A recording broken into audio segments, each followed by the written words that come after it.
Question number 8 है, find the value of y for which the distance between the point p 2, -3 and q 10, y is 10 unit.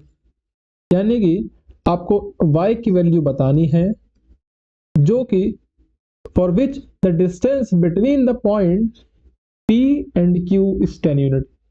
यानी कि एक point है p इधर है और q कोऑर्डिनेट हमारे इधर है, ठीक है। p का जो कोऑर्डिनेट की वैल्यू है वो 2, -3 है और q के जो कोऑर्डिनेट की वैल्यू है वो 10, y है। अब आपसे बोला गया कि इन दोनों कोऑर्डिनेट की जो डिस्टेंस है वो हमारी 10 यूनिट है। अब क्वेश्चन आपसे कह रहा है यहां पर, ठीक है, यहां पर y की वैल्यू क्या होगी आपको बताना है। तो सिंपल सा क्वेश्चन है यार ये। we know the distance formula। क्या डिस्टेंस फॉर्मूला क्या होता है बेटा? डिस्टेंस फॉर्मूला बताइए आप।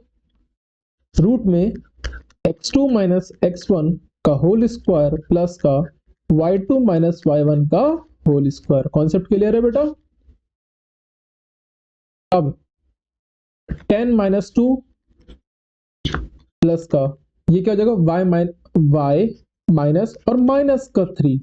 यहां पर क्यों लिखा है मैंने? क्योंकि देखो ये y हमारा, ये y2 हमारा ये है, ये y2 था, ये हमारा क्या है बेटा? y1। तो y2 - y1, y2 - y1 और माइनस का नहीं रहा, और y1 कितना? माइनस का 3।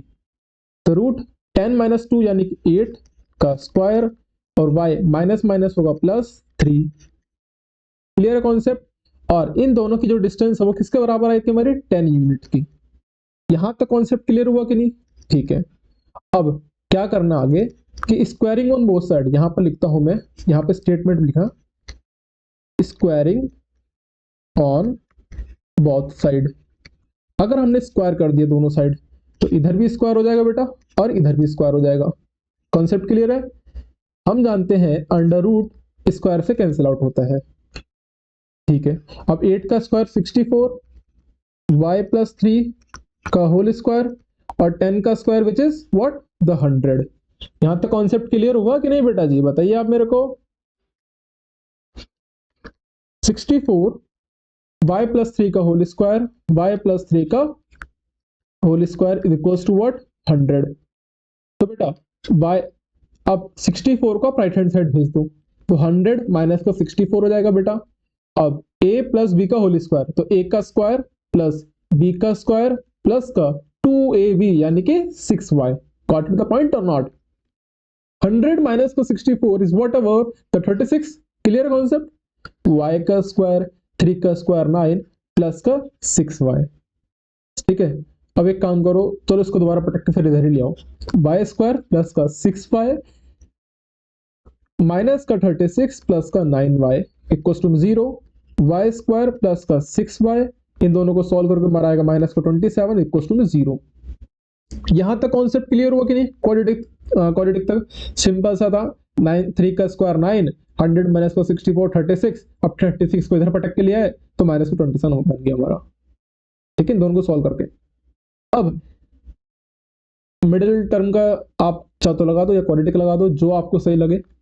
नहीं आता कॉन्सेप्ट ध्यान दीजिएगा, एक बार रिवाइज करवा दे रहा हूँ। कॉन्सेप्ट क्या होता है बेटा? हमारे सामने जैसे आप चाहो तो 20 से 30 सेकंड का वीडियो स्किप कर देना इसमें, बट मैं यहाँ पर वीडियो उन बच्चों के लिए बना रहा हूँ जिनका थोड़ा बेसिक वीक है, ठीक है।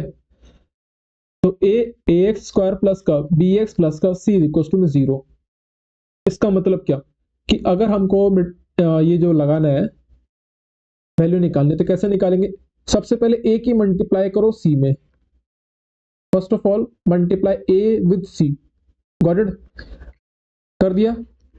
अब मल्टीप्लाई करने के बाद आप चेक करो कि प्लस या माइनस करने पर आपका b बन जाए। कॉन्सेप्ट ये है बस। यहां पर a की मल्टीप्लाई c में करो। First of all you have to multiply a with c, then after that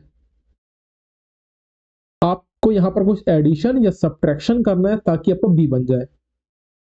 अब नहीं आया कोई दिक्कत नहीं, मैं बैठा हूं यहाँ पर। 6y स्क्वायर प्लस का 6y माइनस का 27 इक्वल टू 0। अब मेरा a हमारा 6 होगा, 6 की मल्टीप्लाई किस में करनी है, 27 में।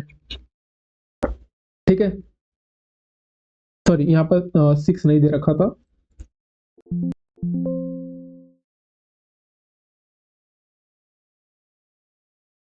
यहाँ पर है वाई स्क्वायर प्लस का 6y माइनस का 27। ठीक, यहाँ पर y है हमारा, a है हमारा 1, यहाँ पर कुछ नहीं है ना तो 1 होगा। 1 की मल्टीप्लाई आप 27 में करो तो कितना आएगा, 27। कॉन्सेप्ट क्लियर है? ठीक है, अब 1 की मल्टीप्लाई आपने इसमें करा तो -27, तो माइनस का 27 आएगा। अब दो फैक्टर ऐसे करने हैं ताकि मल्टी प्लस या माइनस करने पर आपका b बन जाए, और b क्या हमारा 6। तो एक काम करते हैं, प्लस का 9 और माइनस का 3, 9 में से 3 गया बचा 6 और 9 3 जा 27। 9 प्लस 9 की मल्टीप्लाई आप -3 में करोगे, प्लस 9 की मल्टीप्लाई -3 में करोगे माइनस का 27।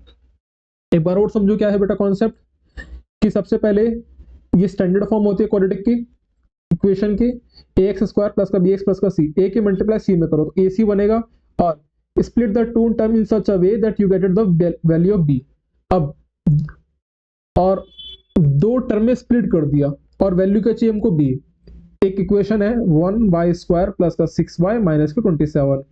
यहां पर क्या करना है, माइनस का 27, यानी कि 1 की मल्टीप्लाई -27 करो, -27 यानी कि a की मल्टीप्लाई c में करा तो माइनस का 27 आ गया। देन आफ्टर दैट यहां पर, और हमको चाहिए b यानी कि 6 चाहिए, तो दो नंबर ऐसे सोचने हैं जो कि मल्टीप्लाई करने पर तो 27 बन जाए और प्लस माइनस करने पर 6 बन जाए।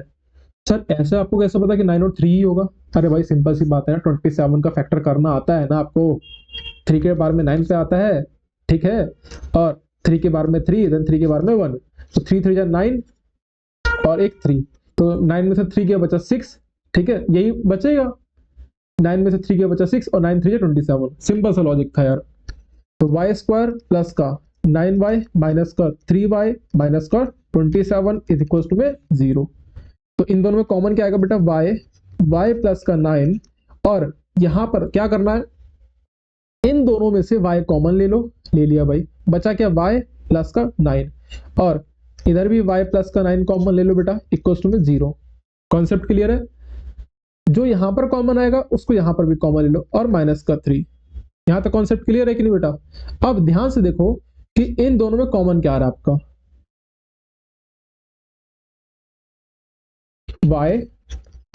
y प्लस का 9 और माइनस का 3 और y प्लस का 9 इक्वल टू 0। तो y प्लस का 9 दोनों में कॉमन आ रहा है बेटा, हाँ ले लिया भाई। बचा क्या हमारा, y माइनस का 3 इक्वल टू 0। अब सिंपल सी बात है, y की value y plus 9 equal to 0 एक तरफा, और y माइनस 3 इक्वल टू 0। तो y is equal to minus का 9 और y is equal to plus का 3। दो वैल्यू हमारे निकल के आ चुकी है। कॉन्सेप्ट क्लियर है कि नहीं है? ठीक है, तो यहां पर लिखो the required value of y is minus का 9 एंड प्लस का 3 रिस्पेक्टिवली।